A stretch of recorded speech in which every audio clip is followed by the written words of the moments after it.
Hi friends, welcome to my channel. ఇప్పుడు నేను చదివి వినిపించబోయే చందమామ కథ పేరు తెలివి ఎవరి సొత్తు. ఒక ఊళ్ళో రాజయ్య రాజమ్మ అనే మొగుడు పెళ్ళాలు ఉండేవారు. రాజమ్మ చాలా బద్ధకం మనిషి, ఎప్పుడూ పరధ్యానంగా ఉండేది. ఆమె ప్రారంభించిన ఏ పని సక్రమంగా పూర్తి అయ్యేది కాదు. రాజయ్య ప్రతిరోజు ఆమె మీద విరుచుకుపడి నిద్రమొహం, మట్టిబుర్ర, పనికి మాలనది అని శాపనార్థాలు పెట్టేవాడు. ఆమె వంట చేస్తే అన్నం అడుగంటేది, కూరలు మాడిపోయేవి, పాలు పొంగిపోయేవి, నూకలు ఎండపోస్తే మేకలు తినిపోయేవి. ఆమె ఏ పని చేసినా అవకతవకగానే ఉండేది. రాజయ్య గేదె వట్టిపోయింది. మరో మంచి గేదెను కొనటానికి రాజయ్య ముందు నుంచే డబ్బు పోగు చేస్తూ 500 దాకా సమకూర్చుకున్నాడు. పొరుగురు మంచి గేదెలకు ప్రసిద్ధి. సంత రేపు అనగా రాజయ్య ముందు రోజు రాత్రి గేదెను కొనుక్కు రావటానికి బయలుదేరాడు. వెళ్లే ముందు అతను భార్యతో, ఒసే వెర్రిమొహమా, డబ్బంతా పట్టుకుపొమ్మంటావా, 200 ఉంచి 300 పట్టుకుపొమ్మంటావా అన్నాడు. రాజమ్మ నిద్రమత్తుతో ఆవలిస్తూ, నీ ఇష్టం అన్నది. ఇంట్లో డబ్బు ఉంచటం ప్రమాదమే, నువ్వు గొడ్డులాగా నిద్రపోతావు, ఎవడో వచ్చి ఉన్నదంతా ఊడ్చుకుపోతాడు అన్నాడు రాజయ్య. అయితే అంతా పట్టుకుపో అంది రాజమ్మ. 300కి మంచి గేదె వస్తుంది. ఎక్కువ డబ్బు సంతకు తీసుకువెళ్ళడం దేనికి? అసలే రోజులు బాగాలేవు. ఇంటి దగ్గర 200 ఉంచే పోతాను. నువ్వు మాత్రం ఒంటి మీద కాస్త తెలివి ఉంచుకో అని రాజయ్య 300 మాత్రమే తీసుకొని వెళ్ళిపోయాడు. రాజమ్మ మొగుడు వెళ్ళగానే తలుపు మూసుకొని క్షణంలో గుర్రు పెట్టి నిద్రపోయింది.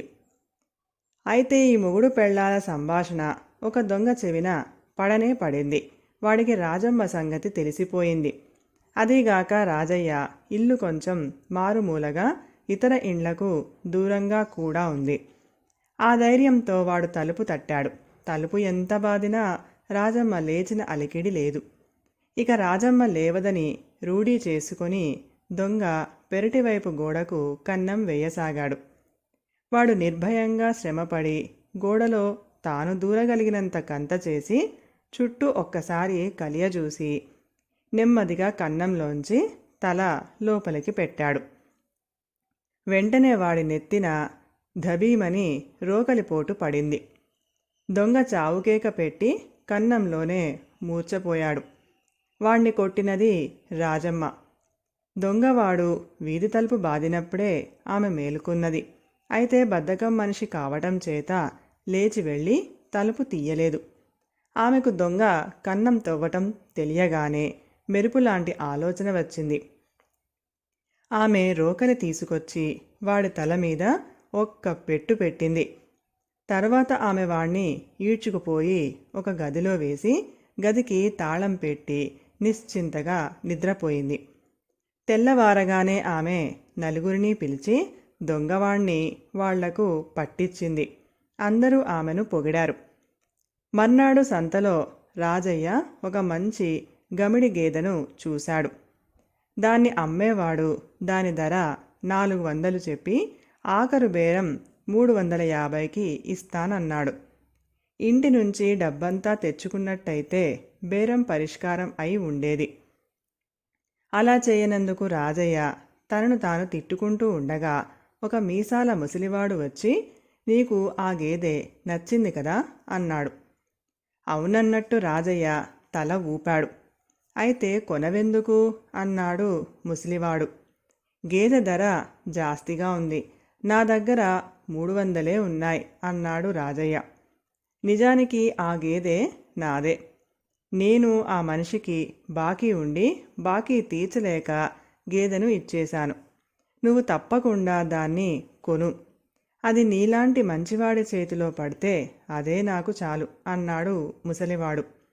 నా దగ్గర డబ్బు పూర్తిగా లేదు కదా అన్నాడు రాజయ్య.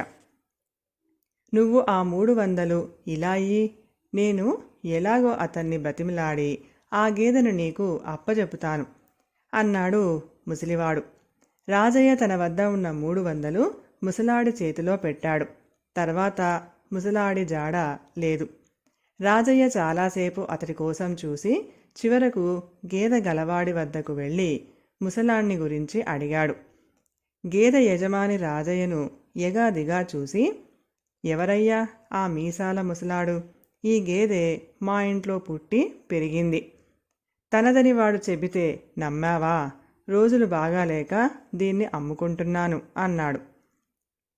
రాజయ్య పిచ్చివాడిలా సంత అంతా కలియ తిరిగాడు. కాని ముసలాడి కనిపించలేదు. నలుగురు అసలు విషయం తెలుసుకొని ఆ ముసలివాడు పచ్చి మోసగాడన్న సంగతి బయట పెట్టారు. రాజయ్య సాయంత్రం దాకా చెడతిరిగి చీకటి పడి వట్టి చేతులతో ఇల్లు చేరుకున్నాడు. కొత్త గేదె ఏది అని రాజమ్మ తన మొగుణ్ణి అడిగింది. రాజయ్య సంతలో జరిగిందంతా పెళ్ళానికి చెప్పాడు. అంతా విని రాజమ్మ, పోనీలే, ఎంత ప్రాప్తమో అంతే దక్కుతుంది అని రాజయ్యను ఓదార్చింది.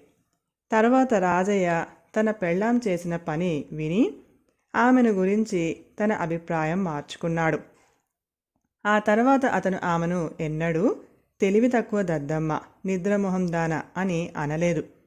కథ సమాప్తం. ఈ కథ గనక మీకు నచ్చినట్లయితే ప్లీజ్ లైక్ చేయండి, షేర్ చేయండి.